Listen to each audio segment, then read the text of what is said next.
Udah tenang, minuman banyak nih. Kalau kurang gua beli lagi. Habisin minumannya bro, masih banyak kita minuman. Mabok sampai pagi. Bro, gua pinjem motor dong bentar. Wah kan lo gak bisa motor.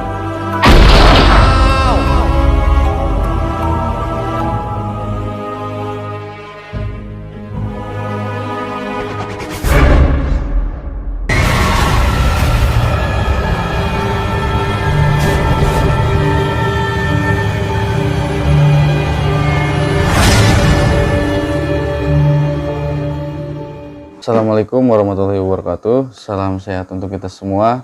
Salam doa untuk Indonesia kita agar terbebas dari virus corona. Amin ya rabbal alamin. Welcome back di channel Ngobrol Pengalaman Real. Malam ini guys, sebenarnya gue nggak ada acara syuting sih. Cuman pas nongkrong tadi malam ada teman gue nyamperin. Dia bilang katanya, "Pel, lu punya konten horor?" Ya gue bilang iya. Ya gue sok sih karena mungkin YouTube gue udah terkenal ya. Sombong amat. Iya. Dia nyamperin, terus kenapa lu nggak angkat cerita gua yang dulu katanya? Cerita yang mana? Cerita yang motor nyala sendiri. Gua baru inget. Emang cerita itu bikin sekampung tuh ngeri gitu. Ngerinya karena emang sampai desa itu tuh, kampung itu tuh sepi selama 40 hari karena kejadian almarhum. Ya gue kenal orangnya, almarhumnya gue kenal. Malahan gue angkat cerita ini, gue ngedoa dulu ke dia. Mudah-mudahan dia nggak marah. Pengen tahu ceritanya? Ya ini ceritanya. Ini ceritanya sekitar 12 tahun yang lalu. Gue tahu orangnya. Maksudnya almarhum gue tahu. Dia tipikal orang yang have fun. Dia bikin orang ketawa, bikin orang nyaman. Malah dia solidaritasnya tinggi banget. Banyak yang dia bantu, tapi ada kekurangan dari dia. Dia tuh seneng banget mabok dan dia nggak bisa motor. Ini ceritanya saat dia nongkrong sekitar 5 orang. Malam minggu kejadiannya dia minum-minum. Ya gue taunya karena emang yang nongkrong itu salah satunya teman gue. Udah tenang, minuman banyak nih. Kalau kurang gua beli lagi. Habisin minumannya bro, masih banyak kita minuman. Mabok sampai pagi. Katanya dia sakit hati sama cewek. Makanya dia bayarin teman-teman buat mabok. Dan singkat cerita dia maboknya parah. Tapi entah kenapa dia pinjem motor ke temen gue itu. Bro, gua pinjem motor dong bentar. Wah kan lo gak bisa motor. Jangan banyak ngomong, pinjam dulu bentar. Sebenarnya temen gue udah ngelarang dia untuk bawa motor, tapi dia kekeh. Jangan banyak ngomong, pinjam dulu bentar. Karena mungkin karena dianya udah rese, karena mungkin udah maboknya udah parah banget. Akhirnya dia kasih lah itu motor.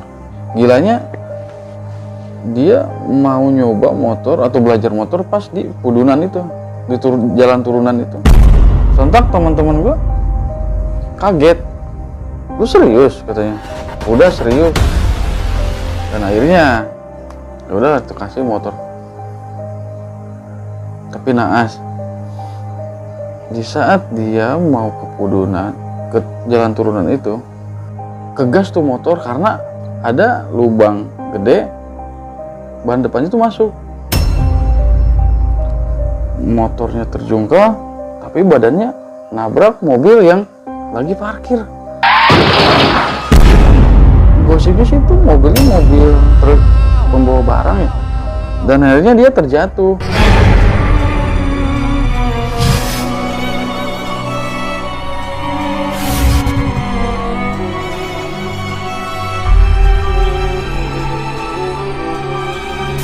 Motornya ke samping tapi dia kayak terjungkal terbang ke mobil yang lagi parkir itu. Kayaknya itu mobil truk nggak tahu, mobil pembawa barang ya. Sampai mukanya itu nempel ke bus itu. Setelah kejadian itu akhirnya dia dibawalah ke rumah sakit terdekat yang ada di lokasi itu. Tapi naas sekali, dalam perjalanan dia meninggal. dia meninggal. Teman-temannya kaget, malah temen gua ngerasa bersalah karena dia udah ngasihin motornya. Selamat jalan kawan, semoga engkau tenang di alam sana. Dan singkat cerita, almarhum dimakamkan. Disinilah awal keganjilan teman-teman bikin hidupnya nggak tenang. Malah teman gua tuh yang paling ekstrim, karena emang dia paling deket banget. Ya nggak naas gimana, nongkrong bareng, mabok bareng, meninggal pun di tempat di waktu yang sama. Ini awal mula teman-teman almarhum hidupnya nggak tenang, karena sekampung itu suasananya udah mulai sepi karena dia meninggalnya nggak wajar. Gosipnya sih pas dimandiin pun darahnya tuh selalu keluar, sampai-sampai matanya tuh nggak bisa nutup. Itu sih gosip, cuman gue ngobrol sama temen gue itu bener, bukan gosip. Ini yang paling seremnya, motor yang dia tumpang itu tiap jam 12 malam pas malam Jumat selalu nyala sendiri. Gila nggak? Gimana rasanya teman gue itu? Sampai-sampai motornya udah dia dimandiin kembang 7 rupa kata dia sih. Malah sampai ke orang-orang pintar biar itu motor nggak nyala. Sampai viral loh. Malah sampai orang luar kota pernah nanya ke teman gue itu. Tapi sama gue ini angkat cerita karena teman gue juga belum berani nyerita ke orang, apalagi ke media sosial ini. Itu sih kata orang-orang sekitar paling serem. Cuman teman gue yang merasakannya itu nggak seberapa. Ini real, ini cerita real yang gue tahu banget. Ada yang paling serem kata teman gue. Waktu itu jam 2 pagi dia kebelet pengen kencing.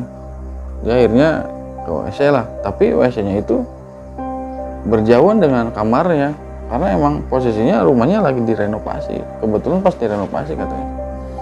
Akhirnya dia jalan, pas dia udah nutup pintu mau kencing, ada ketokan di pintu. Dia pikir mungkin bunyi-bunyi apa, dia masih positif thinking. Tapi setelah dibuka, dia mencium bau kayak kemenyan. Dia udah mulai merinding, dia mulai curiga karena emang ia langsung disangkut pautkan dengan kejadian temannya yang meninggal tabrakan itu. Dengan langkah takut, dia kayak berat katanya. Dia berjalan pun pas setelah kencing mau ke rumahnya dia agak berat, kayak ada yang narik di belakang. Tapi setelah mau ke rumahnya, dia mulai merasakan hal aneh lagi. Dia kayak ada yang meluk gitu. Kayak ada suara-suara di telinganya, ada yang bukan ada suara, mungkin ada yang niup. Akhirnya dia masuk lagi. Setelah dia masuk ke kamarnya, ada ketukan lagi. Malah sambil manggil nama dia.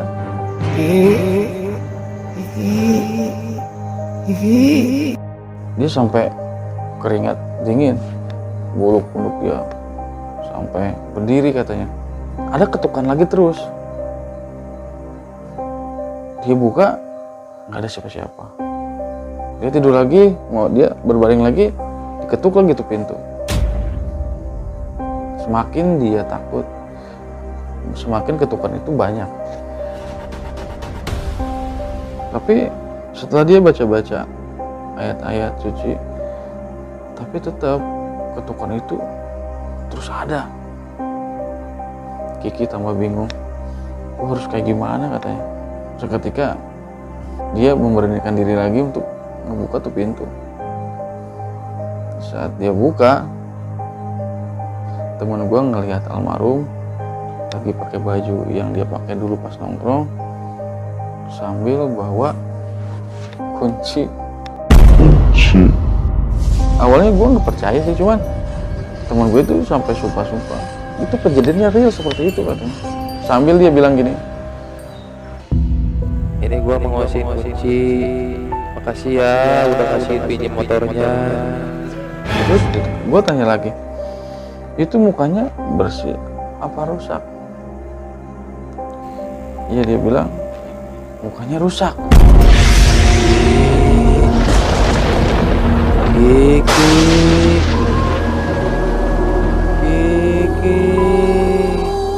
Ya teman gue nggak ngejawab, dia gemeteran. Melihat wujudnya pun bikin takut. Setelah almarhum bilang, Ki ini kunci motor, Ki makasih udah pinjemin motor.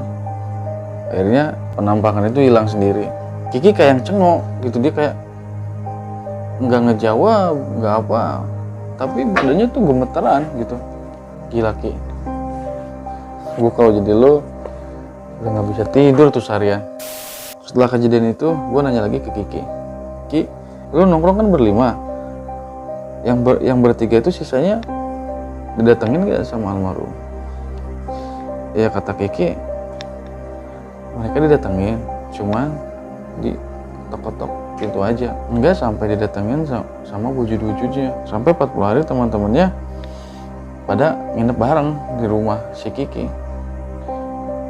Mau mandi pun takut katanya, mau nongkrong malam pun takut, karena almarhum itu sampai viral di kampungnya gitu. Malah dia suka duduk di base tempat dia nongkrong. Banyak tetangga-tetangga si Kiki tuh ngelihat si almarhum lagi jalan kaki gitu pas hujan gerimis. Pokoknya pas kejadian itu sontak sekampung bikin sepi. Dulunya ramai itu kampung, banyak yang nongkrong, tapi semenjak kejadian itu bener-bener sepi. Dan gue nanya ke si Kiki, apa yang lo lakuin sama teman-teman lo sampai almarhum itu udah nggak ganggu? Katanya dia nabur bunga lagi ke kuburannya, terus dia sama teman-temannya 14 hari ngaji ngirim doa ke dia. Terus Kiki dan teman-temannya datang ke keluarga almarhum untuk meminta maaf. Setelah yang dilakukan Kiki sama teman-temannya, mulailah almarhum udah nggak ngeganggu lagi. Dan motor yang viral itu akhirnya dia jual ke luar kota, ke orang luar kota. Saya nggak tahu motornya apa, masih nyala apa enggak, tapi kata Kiki pasti udah dijual ke orang luar kota itu aman-aman saja. Ending dari cerita ini, gua ambil hikmahnya, mungkin pelajaran buat teman-teman semua. Pertama, jauhi minuman keras, karena minuman keras itu bikin kalian itu tak berdaya. Tak berdayanya apa? Akan ada makhluk atau setan yang mengganggu pikiran dan jiwa kalian.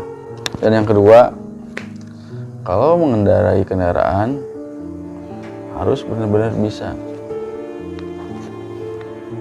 Jangan sampai kayak kejadian ini, mengendarai dengan memaksakan, apalagi belum lancar. Dan ini kejadian. Sekian cerita ngoper kali ini. Semoga bermanfaat buat kalian semua. Ambil sisi baiknya, buang sisi buruknya. See you, bye bye. Assalamualaikum warahmatullahi wabarakatuh.